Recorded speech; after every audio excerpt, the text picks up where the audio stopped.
Okay, we're going now. Okay. Alrighty. Welcome, everyone. I'm going to go ahead and start sharing my presentation here, at least for the short term. So let's share the screen. We'll go here, share. I'll move that over here. Alrighty. Well, welcome to the April 8th meeting of Elementor Gwinnett County Meetup. We're going to go through the second part of our series on speeding up your slow Elementor website. There was some interest in this a few months ago, so we've tried to put together some material that's not too complex, because this is a rabbit hole that you could go down and get lost in.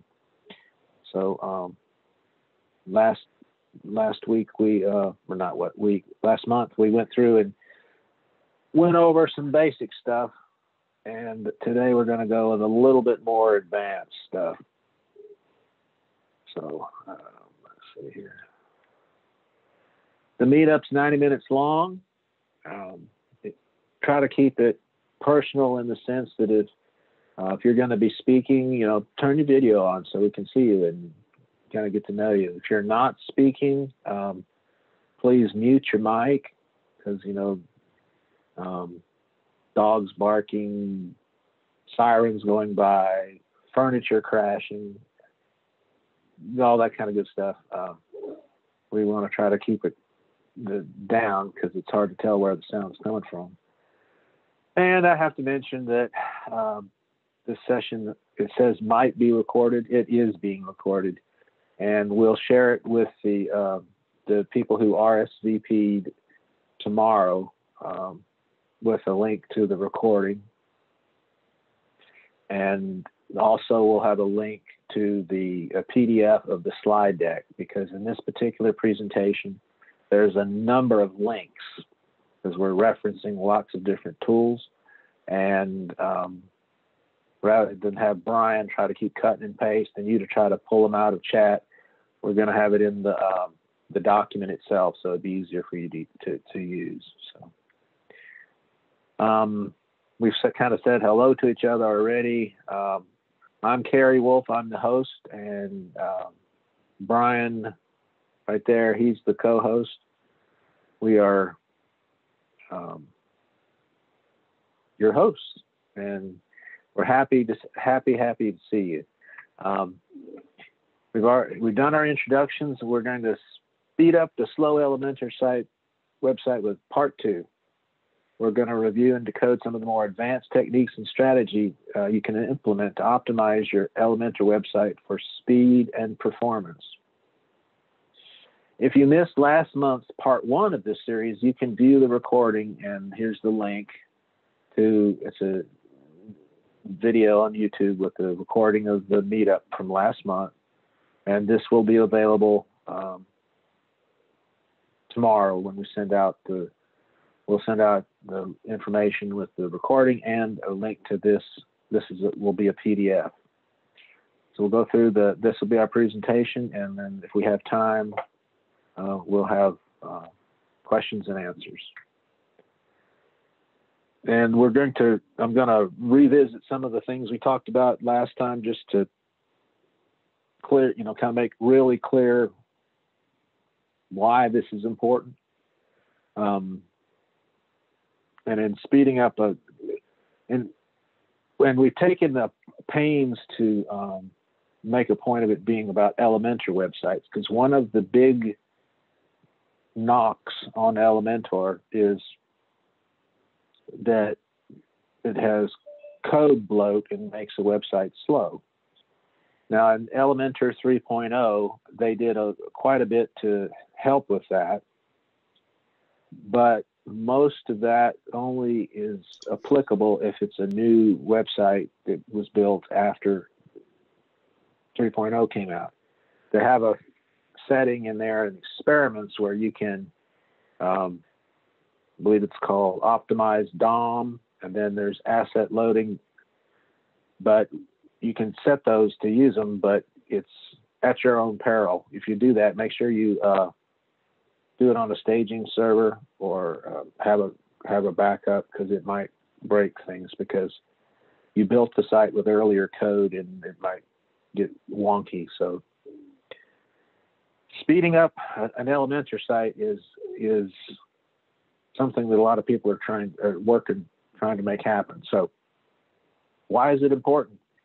Well, the most important thing about the speed is not necessarily the metrics in terms of, oh, my site's got 42 milliseconds faster than your site. What's important is the user's experience of speed. So the perceived speed of the website, and improving that perceived experience reduces your bounce rate, and there's all kinds of statistics on that. And they vary from what different things you read, but if a site goes from 3 seconds to load to 5 seconds, 32% of the visitors will leave before the page is loaded.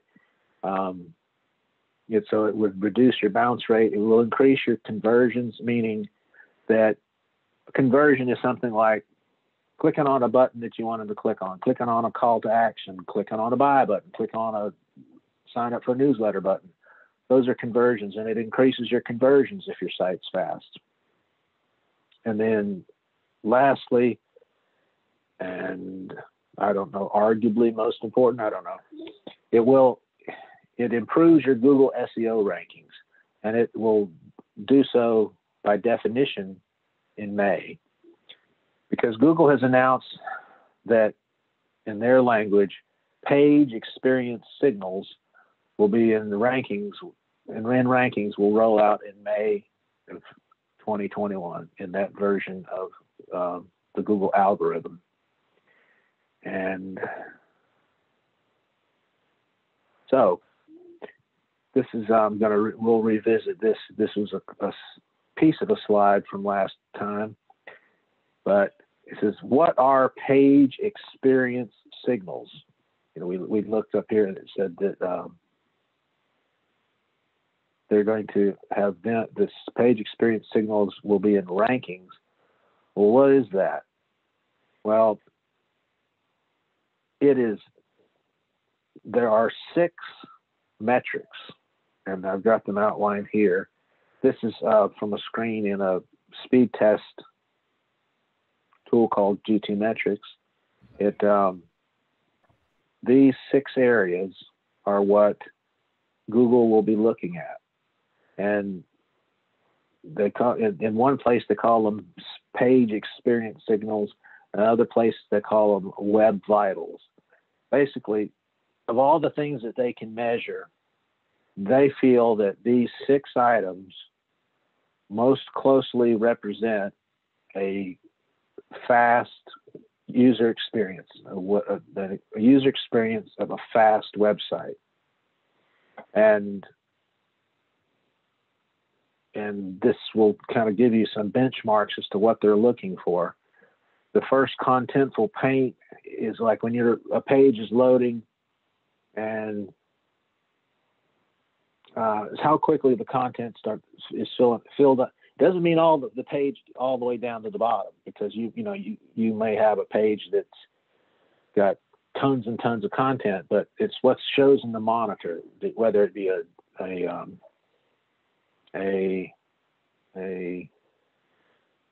laptop or a big desktop or a phone. It's how fast does the content show up in paint.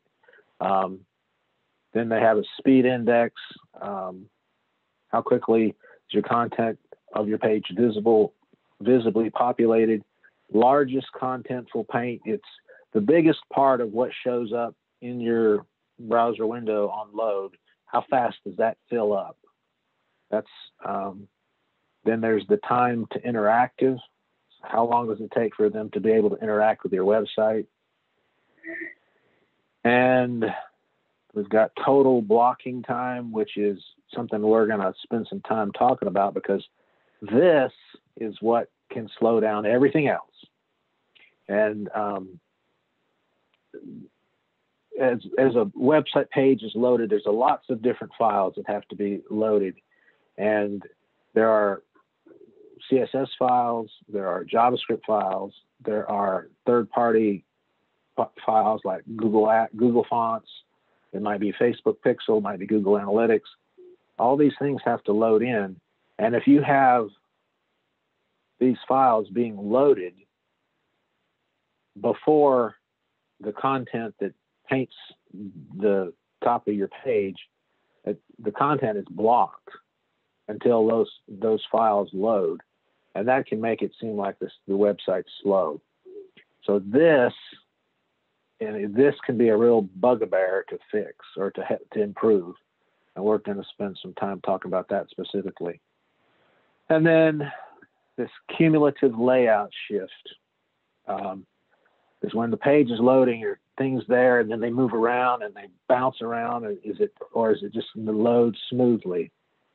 And that can be fairly easily dealt with by making sure all your images have in their tags, you have the width and height specified, because then the browser will know, okay, this is supposed to be 300 pixels wide and 200 pixels tall. I know where it's supposed to go, and so it'll leave space for it. So when it actually loads, it's not just moving everything around; it's popping into the place it's supposed to be. So these are the things that we're going to focus on, where Google has told us that we have to focus on. And you'll see, and this was a GTmetrix report from last week. We were doing last month. I did it on a site that was actually in development. It wasn't even live, so I didn't have any optimization really done to it. And just to kind of give a demo of this, what Google says is that these 6 areas of concern that have to do with the page experience, you need to have them in green or light green to be considered to get the boost from your website speed. So it says you have to have all 6 of the metrics either good or okay. You see, the dark green say good, this says okay, to get the performance scoring boost in your rankings. If your blocking time is a second, you're going to get a red or an orange over here, and you're not going to get. It's going to just invalidate the benefits you get from all this other stuff. But if that's high, these are going to be higher too. So they're all interrelated. So we're going to do this. One other thing I wanted you to see, this is, again, we talked about this last week or month. This is from Google Page Speed Insights, which is another tool to measure the speed of your website. And this is actually what Google uses. It's using Lighthouse, which is a piece of software that measures lots of things, but including speed. And the value in this particular graphic is it demystifies the algorithm a bit, because it tells us what the weighting is of these things here. We've got these 6 things. Well, what's most important? That would help to know. And this tells us the 2 most important things, we go by the percentage, is the largest contentful paint and total blocking time. Those 2 things take up 50%, 25 and 25. And then we have time to interactive, speed index, and first contentful paint. And then the lowest of importance is the cumulative layout shift. So these are the 2 most important, and because this tends to be problematic sometimes, we're really going to focus on that, because if this is screwed up, all these others are probably going to be difficult with them too. So that's kind of where we're going. And I don't know if any of you have ever done speed tests on a website with GTmetrix, Google Page Insights, any of the other ones. It will drive you crazy. You can do a test and you'll get one score, and you do another test and you get a completely different score. I mean, just doing it within 5 minutes of each other. Nothing on your site has changed, and you can get just all over the place. It's what, there was somewhere it's written that the definition of insanity is doing the same thing over and over again, expecting to get different results. Well, that's what we're doing. And you do get different results. So it's crazy making behavior, but it's something that's necessary. So why do the speeds vary so much, or sometimes, and sometimes a lot? Well, the internet is complex, and there's all kinds of things going on in the background. There's all kinds of connections. You've got to go through your internet service provider. You've got to, who knows what's going on in the pipeline between your internet service provider and where they're doing the speed tests. There could be some kind of bottleneck somewhere. Could be that, who knows what could be causing the problem. Another thing that can affect things is third-party performance.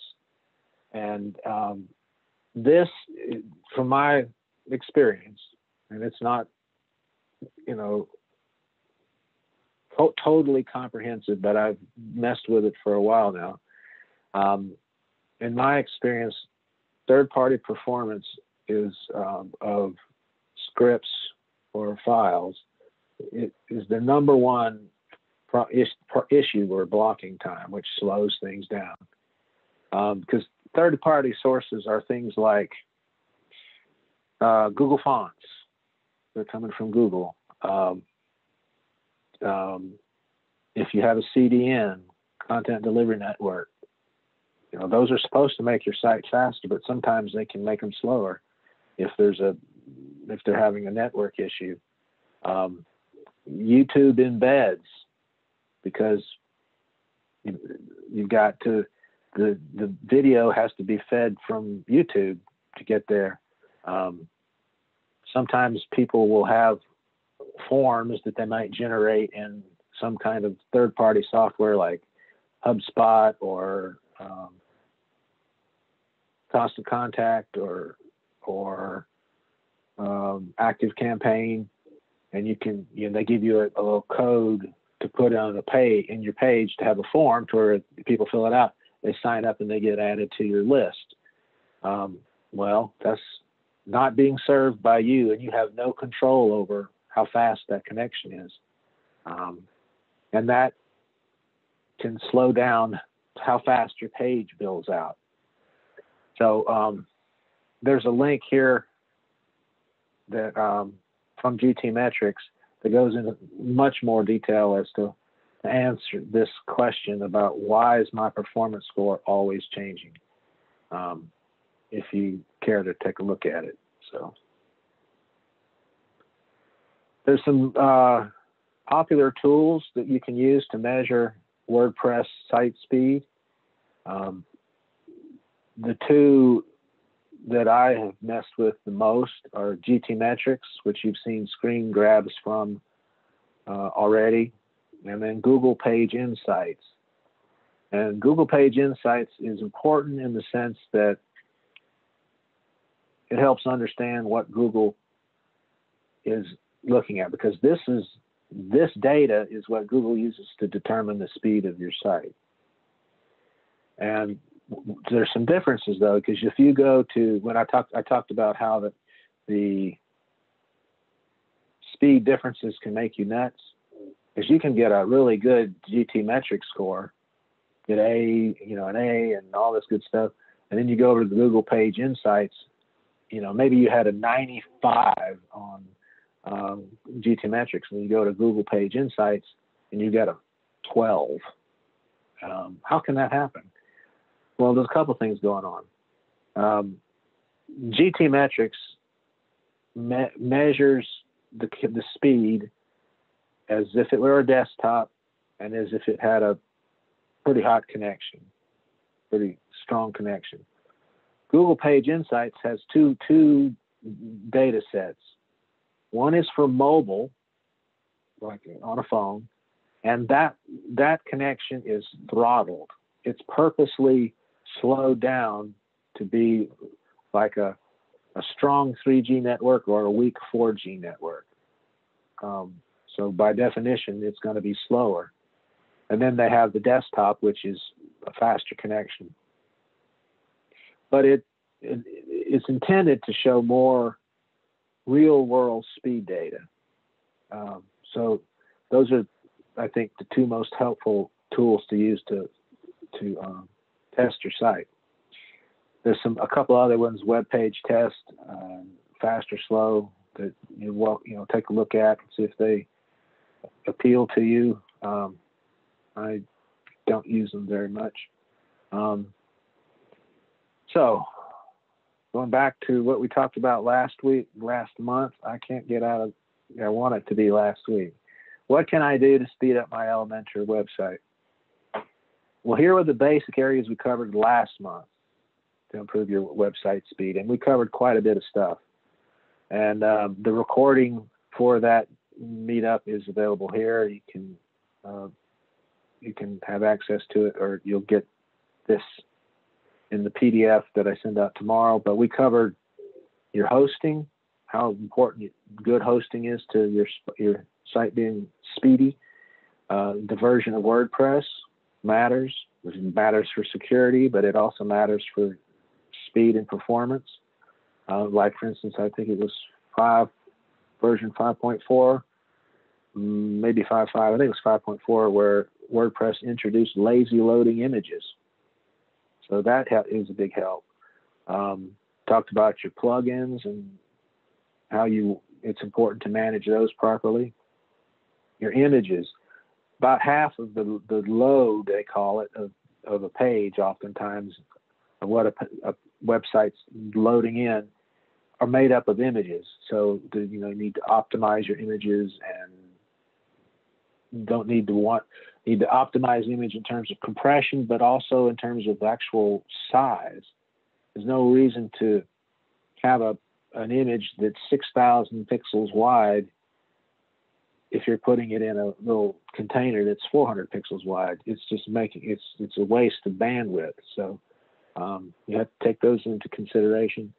And then we also talked about the benefits of a content delivery network, or a CDN. What that basically means is, on a regular, just vanilla WordPress website, your images live on the server with your website. And so when somebody comes to your website, particularly if you have a lot of images on a page, every time an image is loaded, it makes a request to the server, and it's pulling it from your server. Well, with a content delivery network hooked up, your images are distributed across a network all over the world on servers in different places of the world. So if you come to my website and you are coming from Walla Walla, Washington, let's say, and there's a server with the CDN that's in Seattle, you're going to get the image from my website served from Seattle server rather than the one from Dallas or Atlanta. And you think, well, this stuff's supposed to be traveling nearly at the speed of light. Well, does that matter? It does cumulatively, because you might have dozens and dozens of files and images that have to be downloaded. So the CDN helps a bit. So of course, you go back and look at last month, and you'll see what we were talking about. Okay, now what more can we do to speed up our Elementor website? Well, there are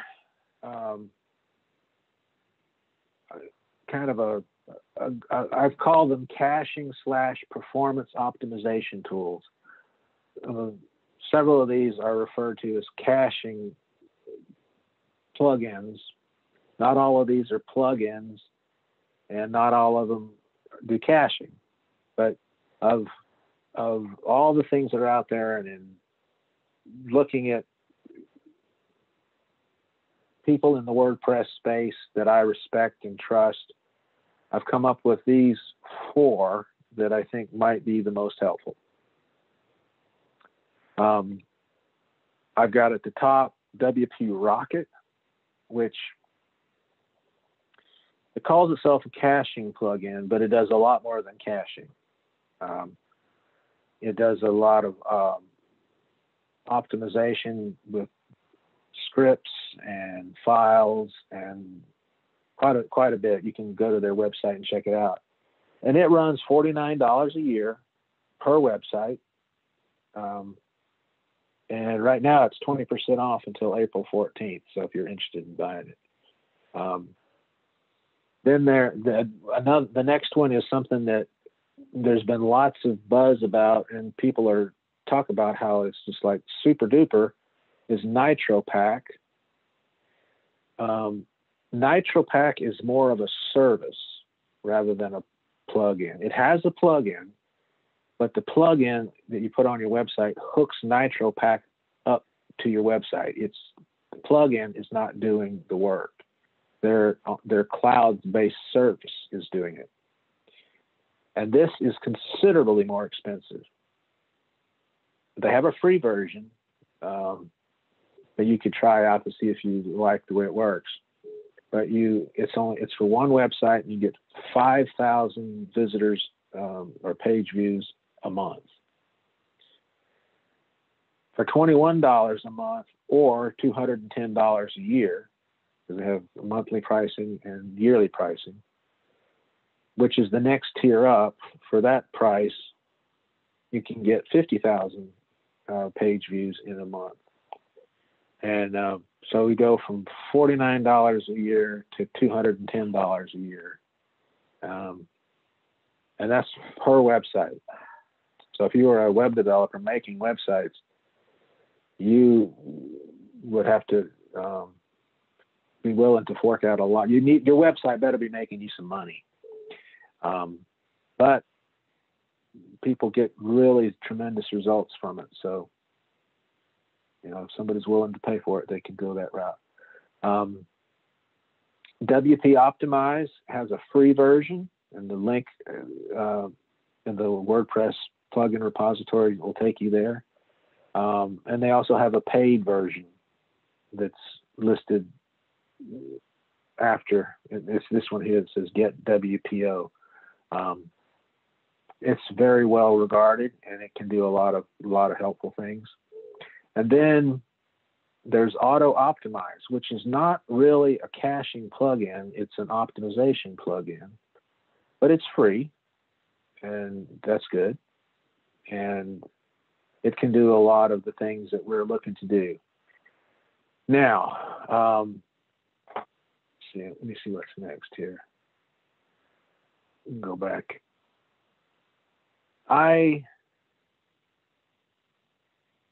A lot of the things that we can do to optimize a website, for my particular situation, is a lot of it's taken care of by my hosting. And we talked about hosting last time, of how important that is.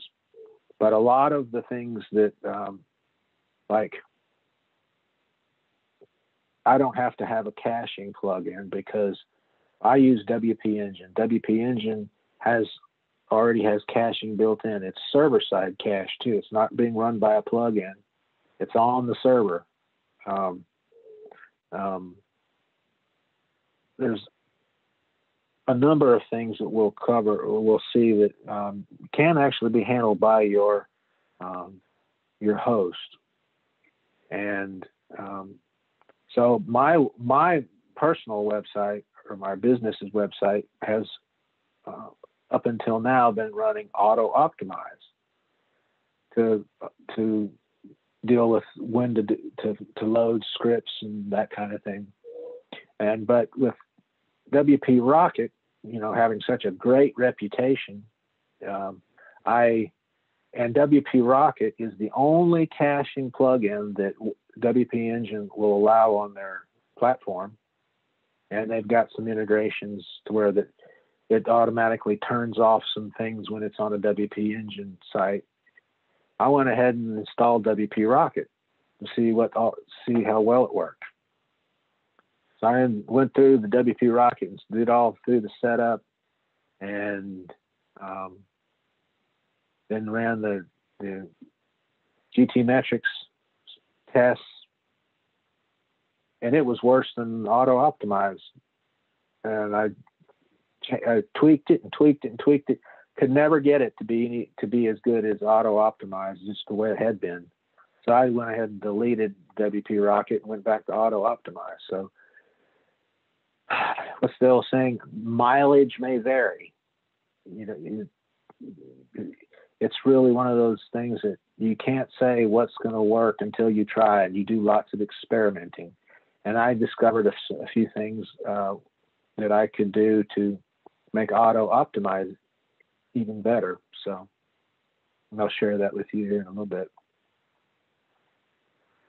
So what are we going to optimize? Well, we're going to optimize the JavaScript code, and all the tools I just mentioned would be able to do that. Optimize the CSS code. The ones that we mentioned the previous page can do that. And optimize HTML code. And then we can optimize the database, is the way WordPress works off of a database. And but if you're going to optimize your database, always take a backup before you do this, because you could easily break your site.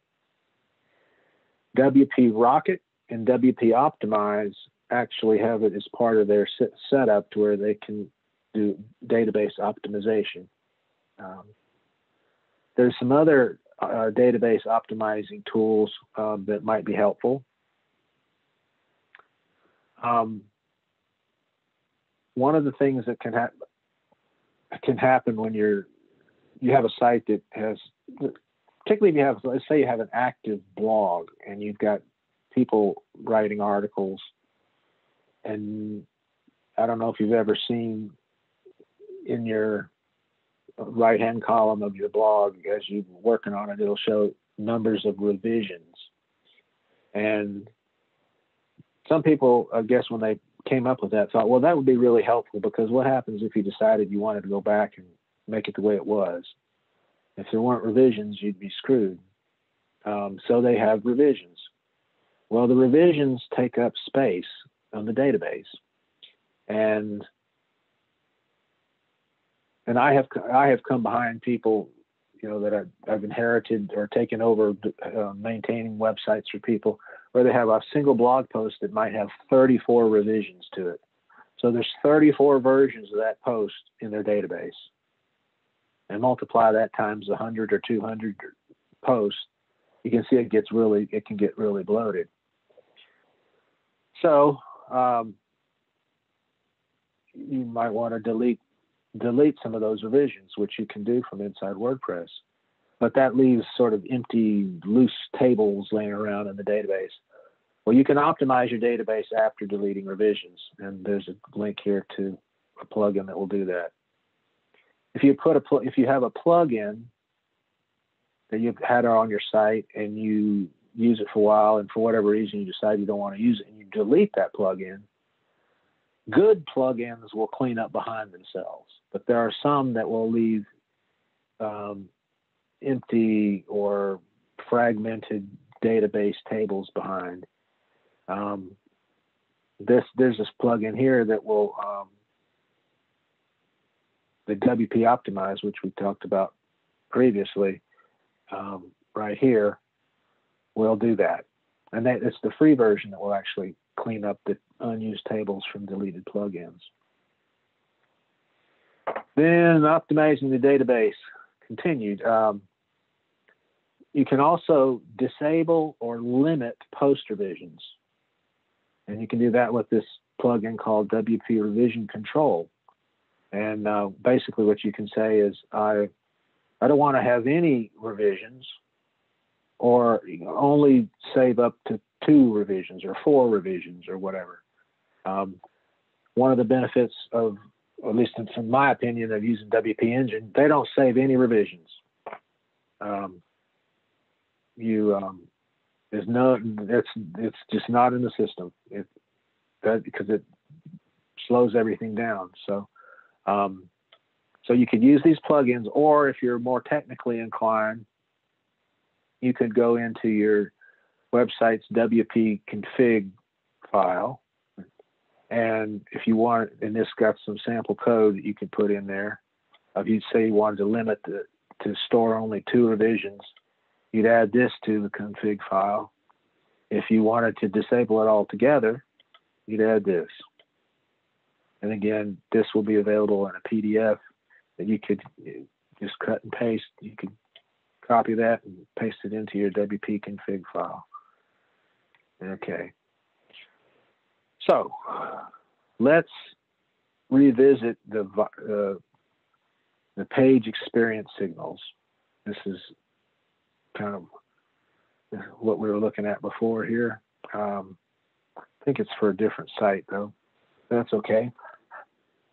So we've got all these nice green things, but we've got this sort of orange one that says longer than recommended. It's 235 milliseconds, and Google wants it to be 150 milliseconds or less. So we're getting dinged for 85 milliseconds. Probably a human being wouldn't be able to tell when 85 milliseconds have gone by. But you know, these are computers and they can tell.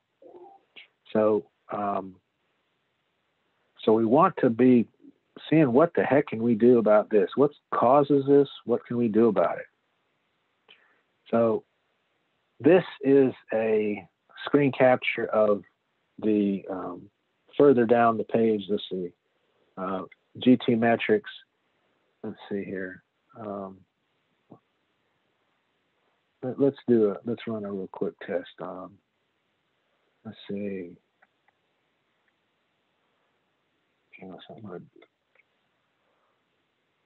Give me just one sec here.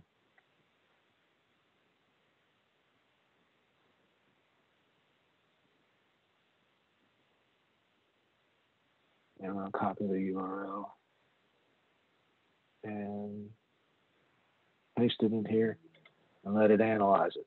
This is GT metrics. Another interesting thing is that you can set the test server location.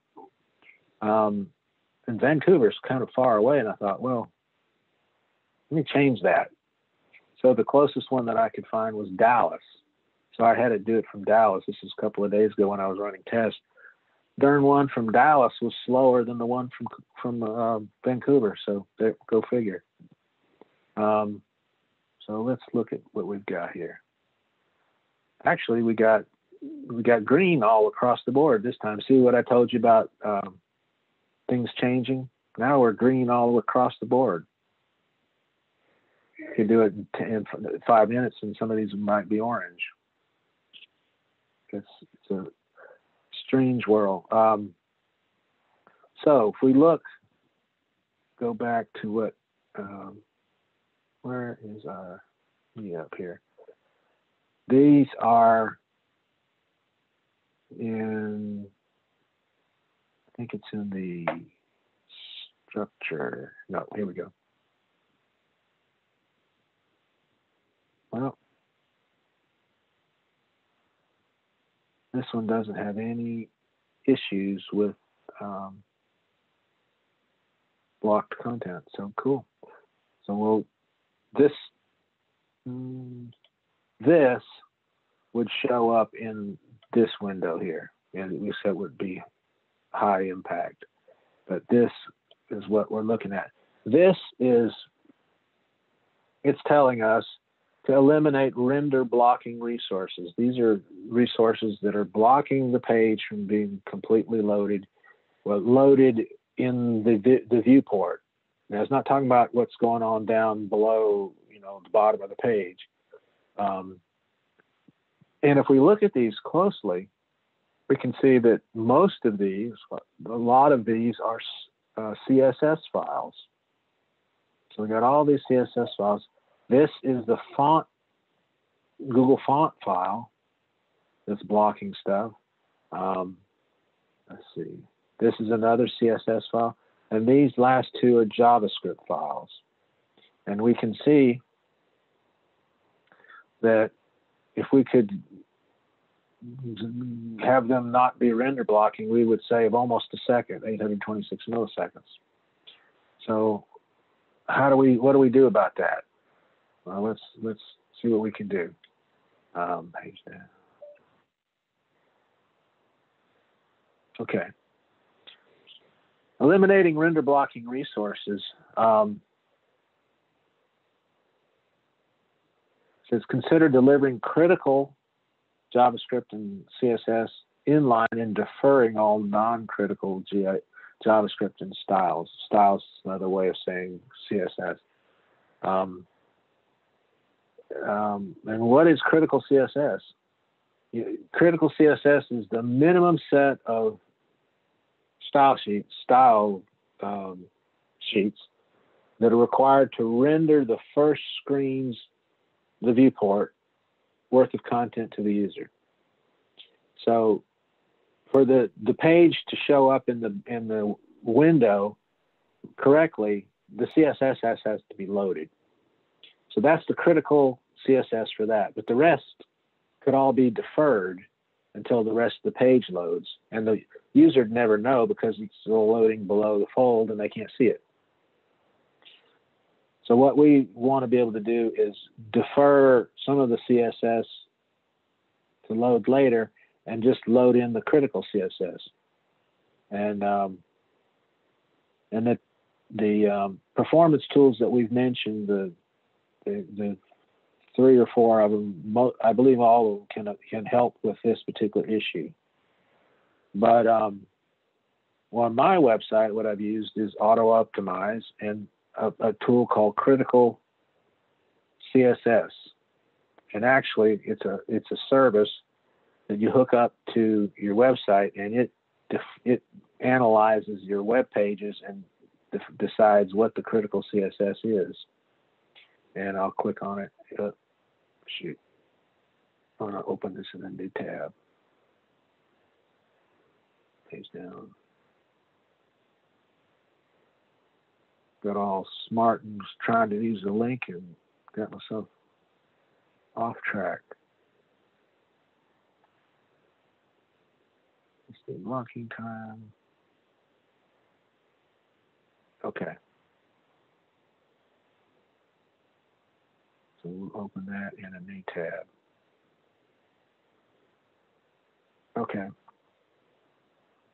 It's not inexpensive. It's $10 a month. But you can you hook it up to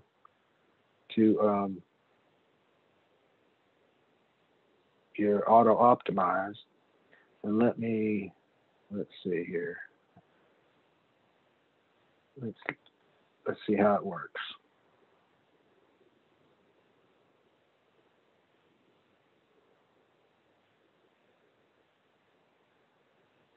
Should have had this page open before, but oh well. Okay, so let's go to the WP admin.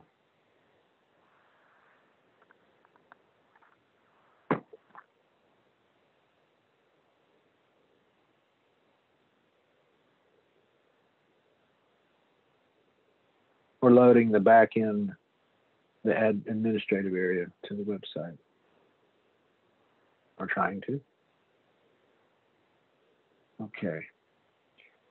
So this is the back end, and let's go to Settings, Auto Optimize. Okay. Now the critical CSS is right here.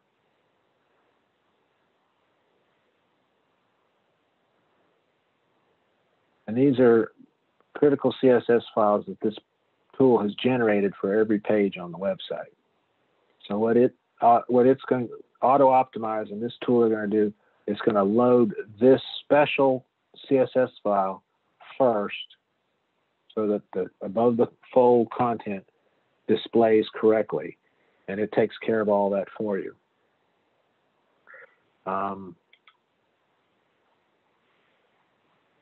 Since we're in auto-optimize, I wanted to go through, we talked about optimizing JavaScript and CSS.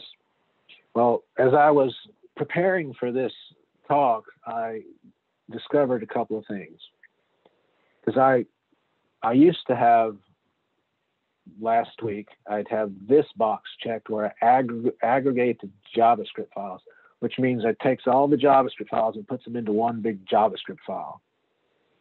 And there's a lot of JavaScript going on the website, so that file was almost 2 megabytes, and it was slowing the website down. So I changed it from aggregating it to letting it be all separate files, which made them non-render blocking. And you think, well, I've got loading all these different JavaScript files instead of just one big one would be worse, but that doesn't turn out to be the case. So my site speed improved when I did that. And the CSS options, you can optimize the CSS code. You can have choices of whether or not you want to aggregate them and make them inline and defer them. You can hook up the URLs for your CDN here. Let's see here. I take care of all the images in other ways, but those are just some of the things you can do with JavaScript and CSS. Okay, so we already talked about that. Then I've got some links in here that you can check out. Some CSS tricks. This one here, how to speed up a slow Elementor website, 26 ways, is really comprehensive, and the guy's a freak about speed. This one is how to improve video embeds for YouTube to WordPress, which is basically, instead of using the Elementor YouTube embed, use the ultimate add-on for Elementor embed because it doesn't put a script in there. And some other things that I think you might find helpful. So we're going to have questions and answers if you have any, but I'm going to take a break real quick because I've been drinking too much soda. I'll be right back.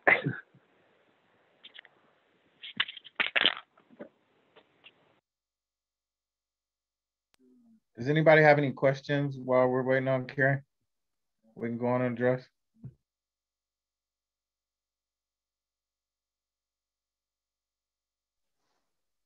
This is Steve Pritchard. I noticed while he was talking, I ran a test on one of my sites, and I'll see if I can get back to it here.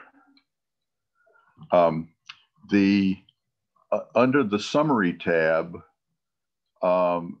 it lists 0 milliseconds total blocking time. But if you slide down to the top issues, and the top one is in red, and it says eliminate high render blocking resources, and it has a list of probably 25 or 30 that are CSS files almost primarily, a few JS files at the bottom.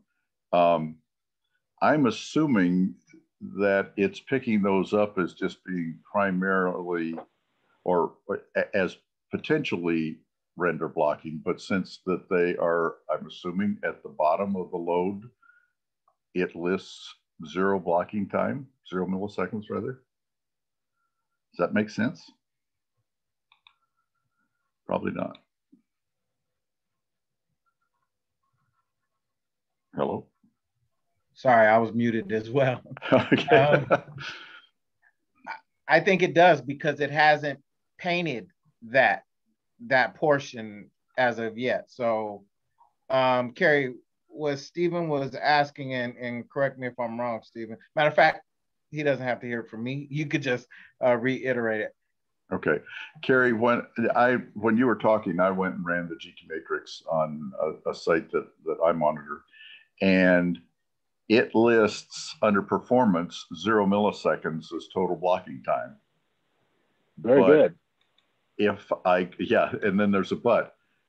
If I go to the summary tab and where it lists eliminate render blocking resources, there's a list of probably 25 or 30 CSS files and a few JavaScript files that it's saying are potential problems, and it says potential savings is 3.5 seconds.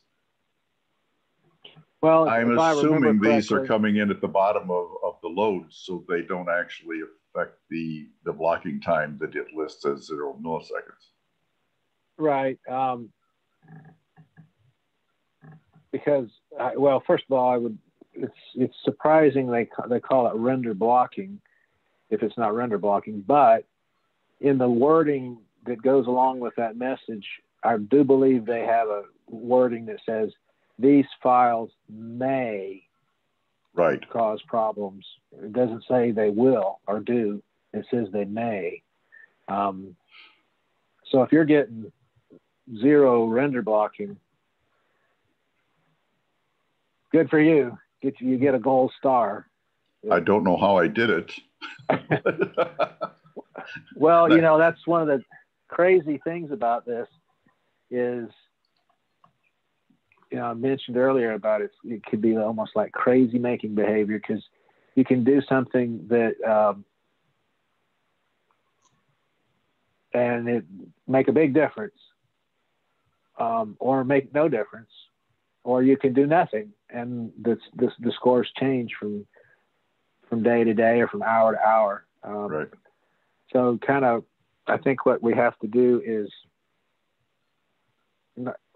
well, there are some people who are obsessed over this, but, check it every week or so. And is that saying, Brian, you're obsessed? Yes, I am. Check it every week or two, and maybe do it when you check it, do it 3 or 4 times in a row to kind of get an average, and just keep an eye on it.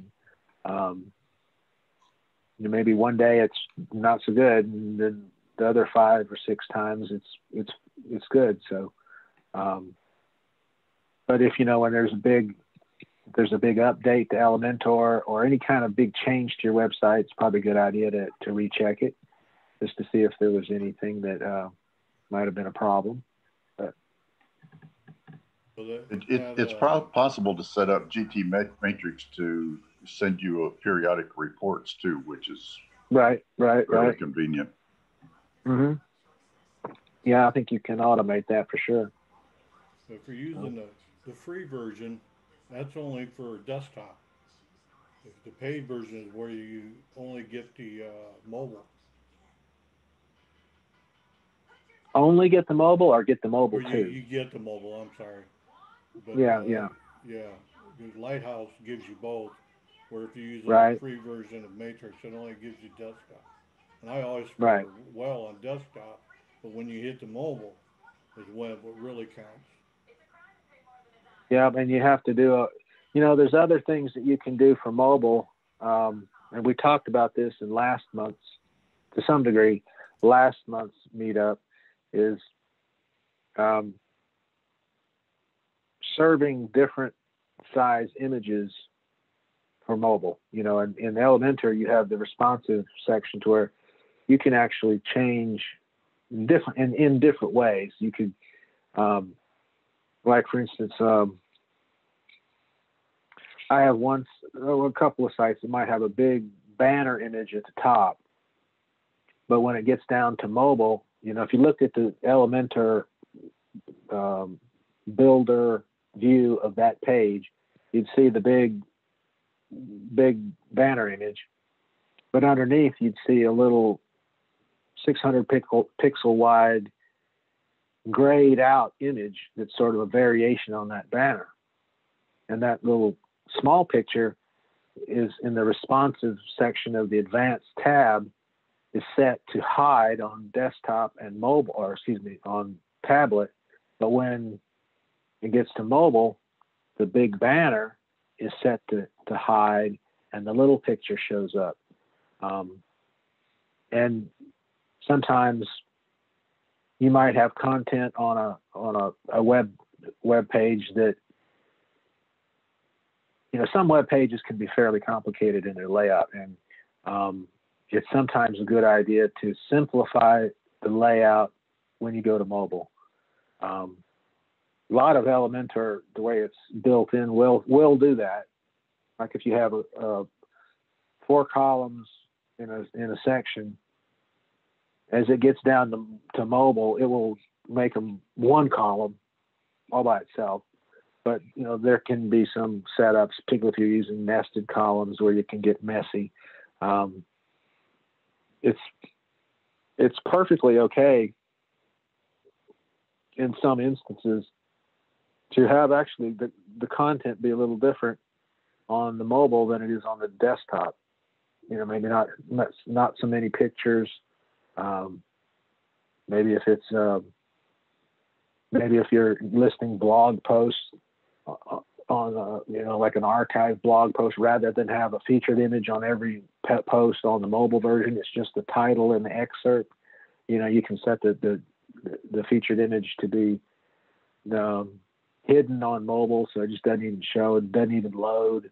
It'll make it faster. There's lots of ways that you can build a page to make it faster on mobile, or you don't need to do all this other more seemingly complicated stuff.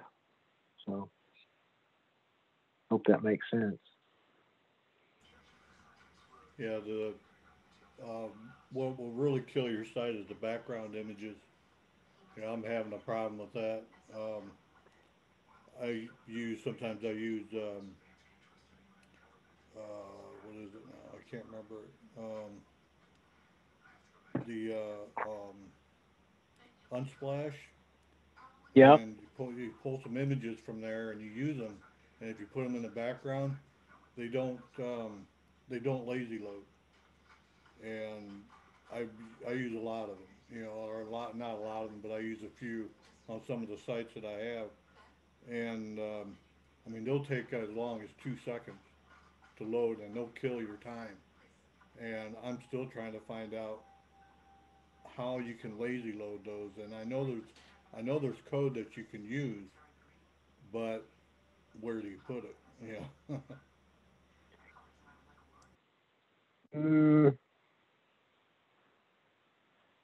Probably you could do it in the if you know how to do the code, in the functions.php file, which would add a function. I'm surprised there's not a plugin that can do that. You could also greatly compress the backing. I don't know if you do that or not. Optimize the actual file size, and whether because like you get an image from Unsplash, I think a lot of times it's 5,000 or 6,000 pixels wide. Well, you don't need it to be that big. You maybe 1920 or maybe 1600 pixels wide, and you can, depending on the tools you have, you can compress that down a fair amount with Photoshop. There's also we talked about this last month, plugins to optimize images that are on sort of do it on the fly as you load them into your website. There's Short Pixel. I use that. It also has an integration with Auto Optimize. There's Smush It, and then there's Imagify that will compress the images down. if by any chance you're ever using a PNG file or PNG file as a compression software, there's a website called TinyPNG that does an amazing job of compressing PNG files, particularly those that have transparent backgrounds. But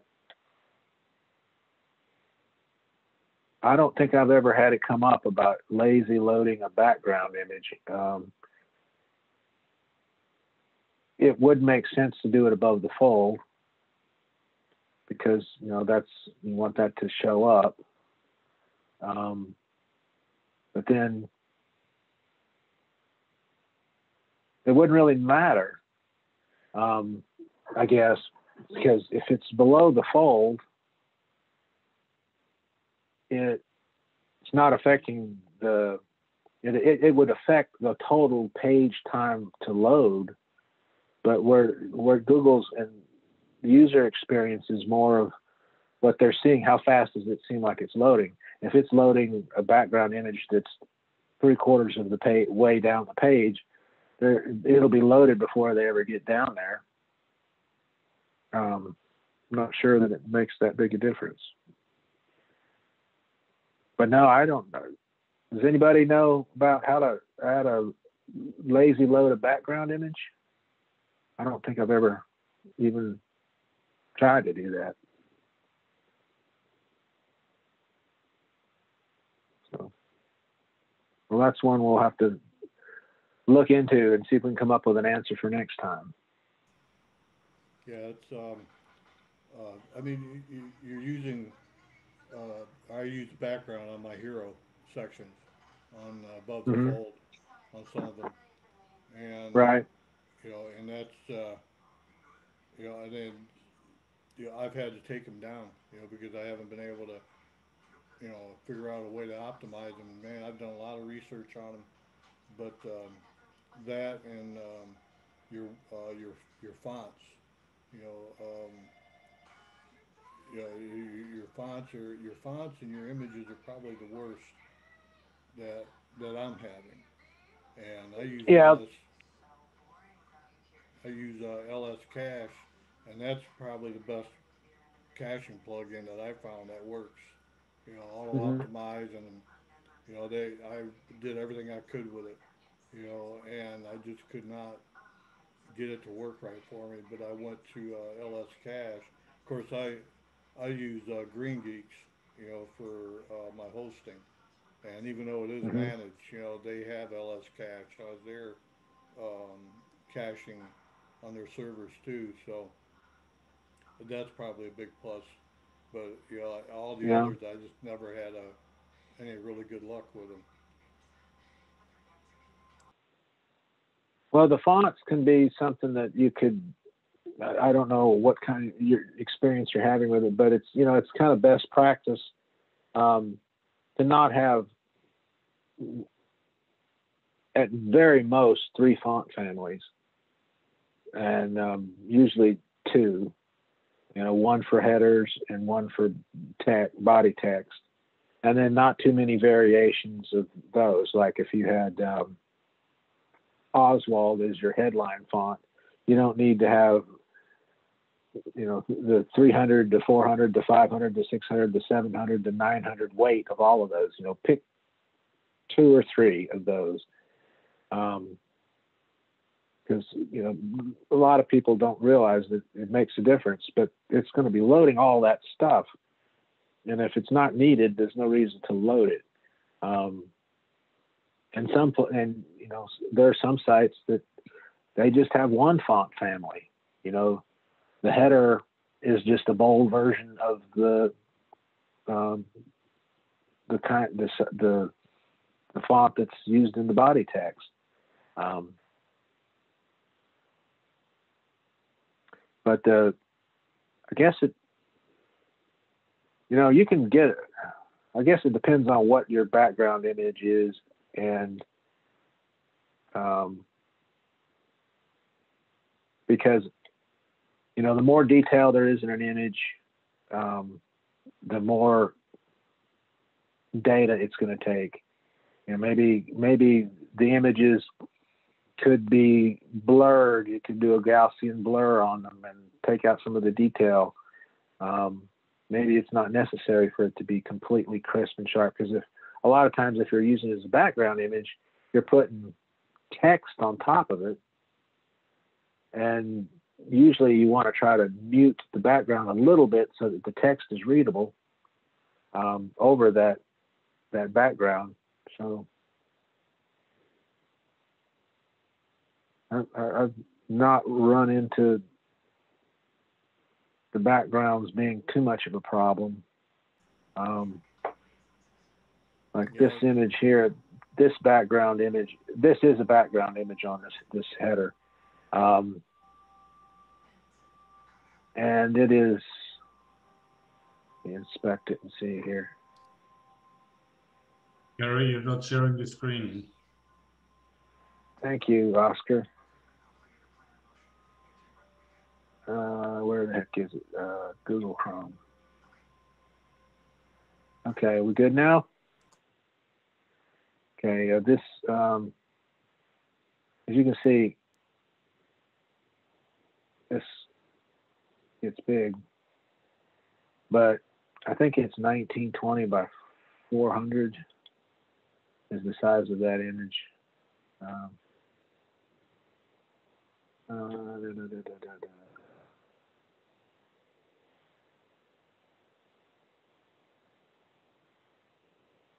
The native size 1920 by 500,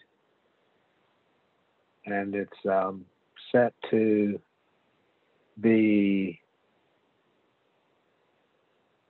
I guess, center right in the repeat, or in the position with no repeat, and set to cover.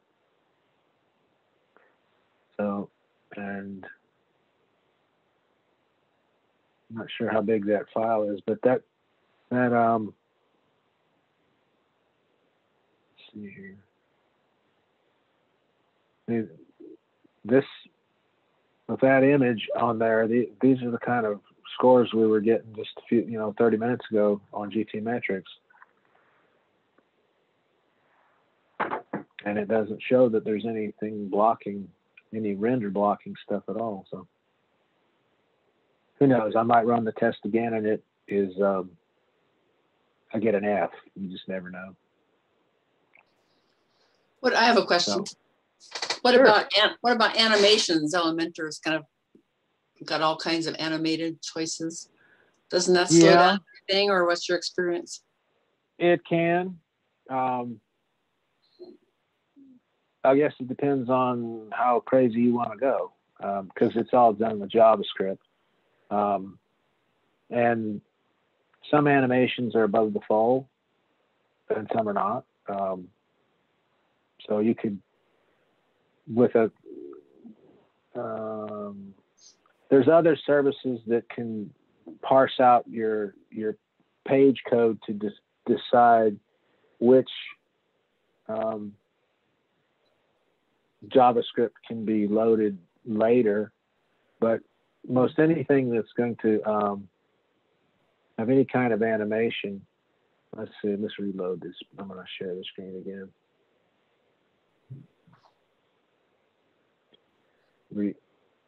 Any kind of page that's got some animation in it, usually.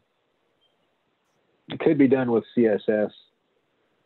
Like what you're seeing that do, that's done with JavaScript, I believe. And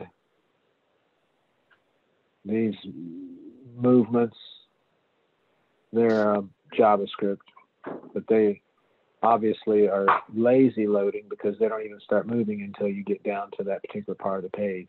So,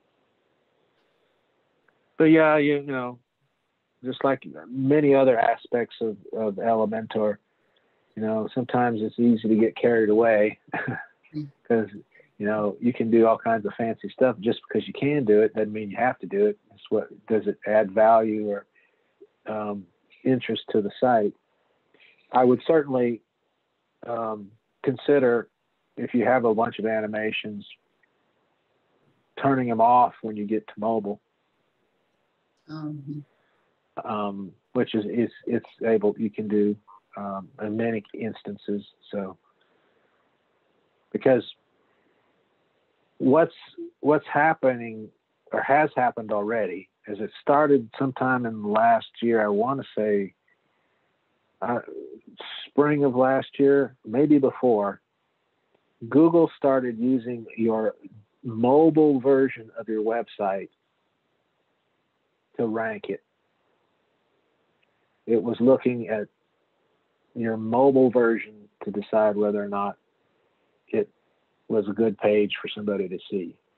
And the reason being is that somewhere around the turn of 2020, maybe a little bit before, the majority of internet traffic in the world was being done on mobile.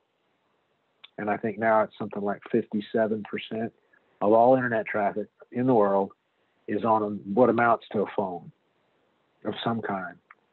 And so that's what people are using. So that's what Google's paying attention to. You know, a lot of people talk about trying to beat the Google algorithm. Well, the algorithm is just reflecting what people want and what people gravitate toward. The same, you know, Google owns YouTube, and they do the same thing on YouTube. You know, because what Google wants is to keep you engaged and keep you on the platform. So if you're getting good results, you're going to keep coming back to them. So, but on mobile, probably don't need to have the animations unless it's somehow displaying some skill or that you're highlighting or some service.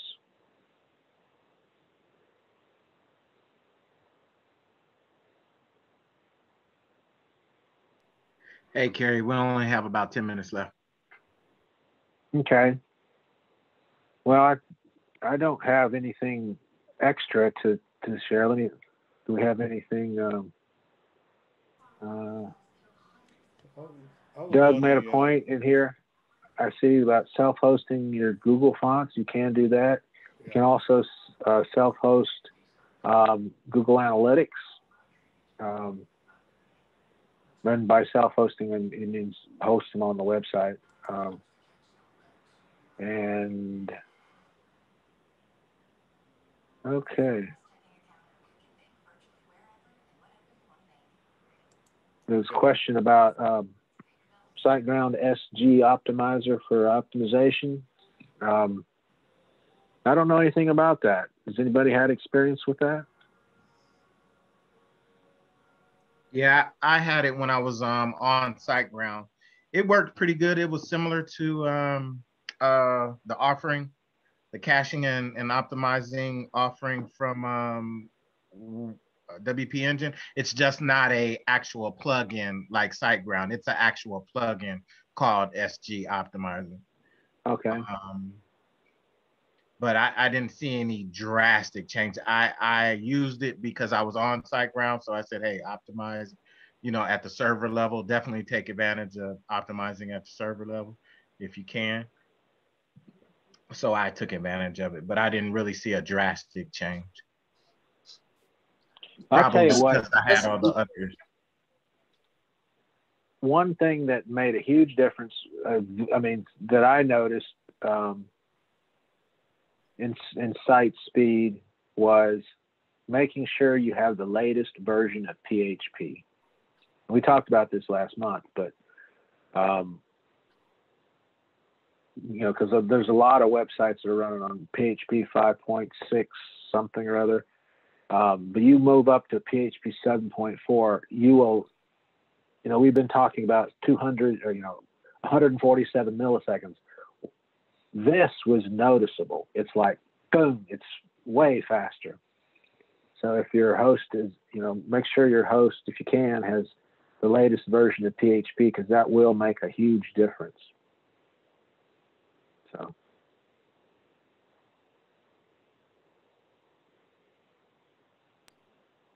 I was going to share that I just migrated a site to SiteGround yesterday. Okay. And I did it and ran the test after I did it. I was just curious. And it was like a D, on the GT metrics one.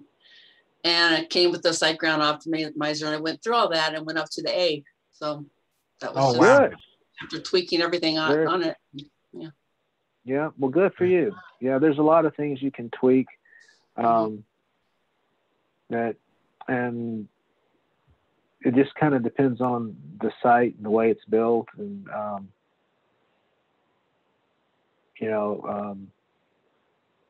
and what kind of, it really depends. WooCommerce sites are sometimes hard to get optimized because WooCommerce has a lot of stuff going on in the background, but you can get them pretty zippy. But if you have just tons and tons and tons of products, it could be problematic. You just have to parse out the pages to where you don't have them all at one time. But, so when you got your, I guess it was GT metrics down to up to an A, were you using this SiteGround SG optimizer? Yes, I went through all the steps. It optimized my images. I'm trying to think what they were.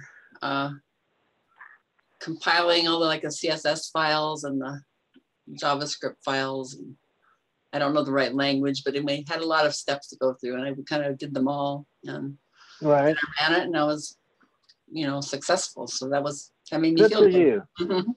Yeah, good. It's good to have something work. Too many times we've had the experience, we spend all this time doing stuff, and it's like, well, that didn't work.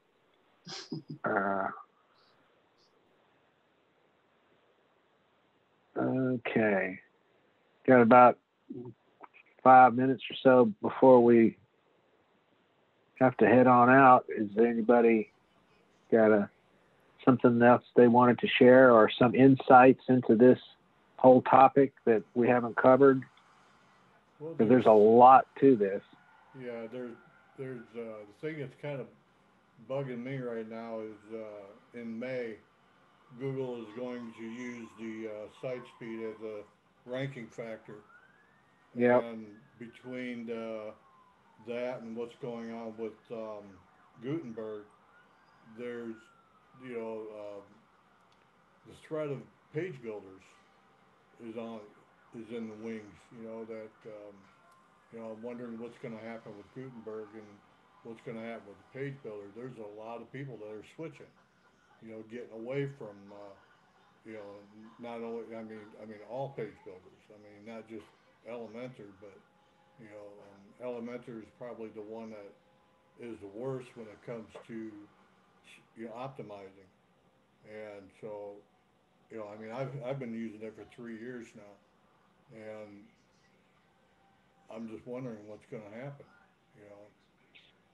Yeah, it's something to ponder. I know that Elementor recognizes the issues with the code bloat, and they are working to address that.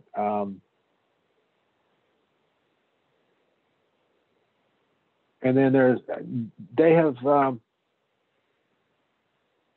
I think they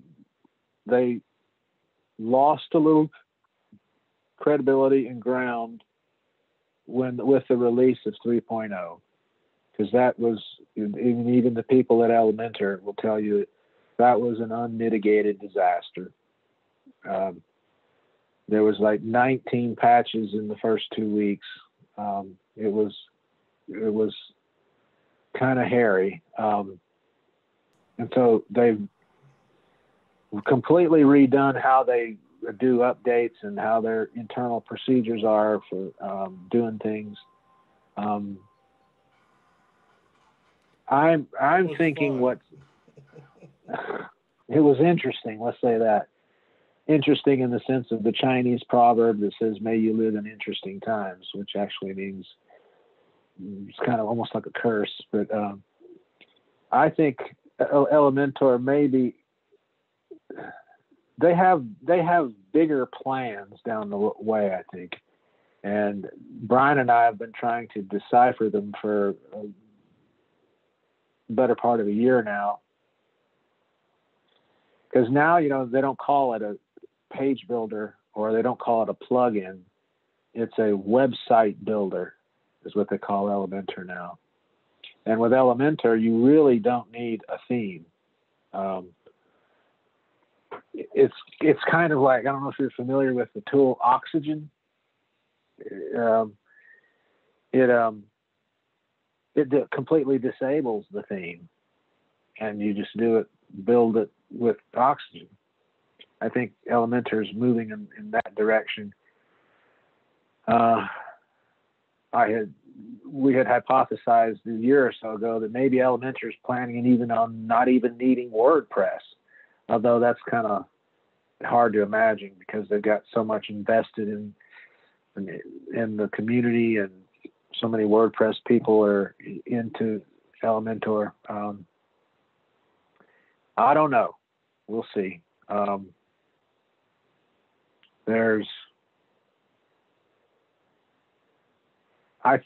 don't know. It depends on what happens with Gutenberg, and I think Gutenberg still probably has another year and a half or two to catch up with the other page builders in terms of what it can do functionality wise.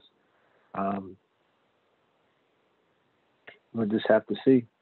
You always have to be flexible and quick and responsive to what the needs of the customers and what the technology provides. So, I was very hesitant to use Elementor or Beaver Builder, remember when they first were out together. But when Elementor started coming out with the theme builder, I said, okay, that was what sold me, because originally it was just to be able to do pages, and not even whole pages, just the stuff in between the header and footer. And that was, that was kind of cool, but it wasn't that great. And when we could start making custom headers, many as we want and conditionally show up. And I don't know if you can do all that with Gutenberg. And there's a lot of functionality, and there's an ecosystem that's been built around Elementor that is pretty remarkable of what you can do. So I guess we'll just have to wait and see. Any other comments, Brian? Not for me. Great presentation. Learned a lot. Can't wait to try to up the speed of some of my websites and the ones I'm managing as well. So I'm excited. Okay, cool. All righty. Well, it looks to me by my clock it's about 8:30. Yep, on the dot. One last call. Anybody have any burning desire to something they want to add or question? Okie dokie. Well, then I guess we will wrap up this month's meetup, and we'll post. I'll send out a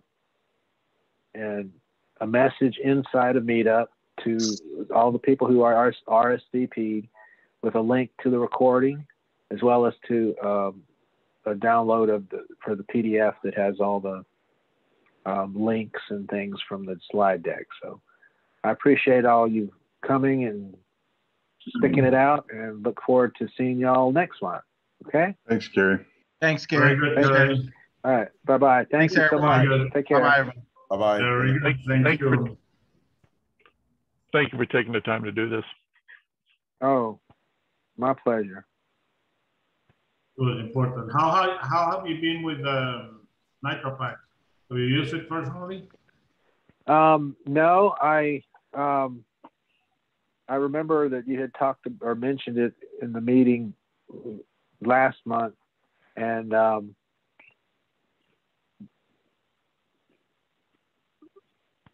I didn't go out to get it because it's so expensive, or at least the paid version. And the fact that it's for one site. But the free version, I think it was up to 5,000 page views or something like that per month. And a lot of my sites get more than that. So you'd have to go to the essentially $200 a year. And I can get pretty close to good scores, pretty good scores without it. So, yeah, but I'm keeping an eye on it. I know that you think it's great. But at least I think that's what you said last month, that you like it. I've had great results with it. The issue is it's extremely expensive. And I mean, that's the way it is. But the results are very simple, unless you go through all the steps to make things happen with it. Put a lot of more time on the project, and it's going to end up being more expensive. Yeah, and there's and the setting, as I understand it, is really simple. I mean, there's only like 3 or 4. I think it's 4 settings. Go to strong, to ludicrous, to the other ones. One setting, and you choose the strength of the optimization you want. It's all one setting. Yeah, and it's all done on the it's on their NitroPack website. Yeah, it's on their on their website. So but I'm keeping an eye on it, and we'll see. But, I installed it in about 20 websites, and it works. It works. Yeah. Now the issue is that you get the 5,000 page views, and it goes back. I mean, it just stopped working. Well, hopefully, what I'm playing, and I'm kind of, this is kind of guessing. What I'm doing is using it in the hope that Google crawls the websites while it is active. So I'm just kind of. Oh, okay. I got you. Yeah, I hear you. Yeah, I hear you. I'm playing on that, and I'm following that very closely because it's okay. Well, good luck with it. Let me know how it works out. I gotta go have dinner with my wife, so we'll see you next time. And thanks for coming, Oscar. Okay, Kerry. Thank you very much. Take care. Bye-bye. Okay. Bye-bye.